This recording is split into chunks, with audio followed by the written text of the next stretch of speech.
So what's up everyone, and welcome back to our channel in another tutorial. If you want to make your PowerPoint text stand out with a border outline, here's how to add one in just a few clicks.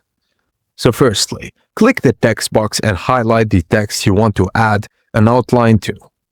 Go to Shapes Format, Text Outline, then choose the color you want for the border. To make the outline thicker or thinner, go to Text Outline, then Weight. Choose the weight of thickness you want, and you can also change the inside color using Shape Format, then Text Fill. For a transparent center, choose No Fill.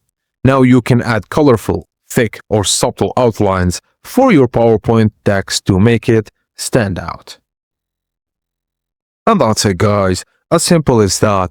Thank you for watching, and please don't forget to like the video and subscribe to our channel if it helped you out, and I will see you on the next video.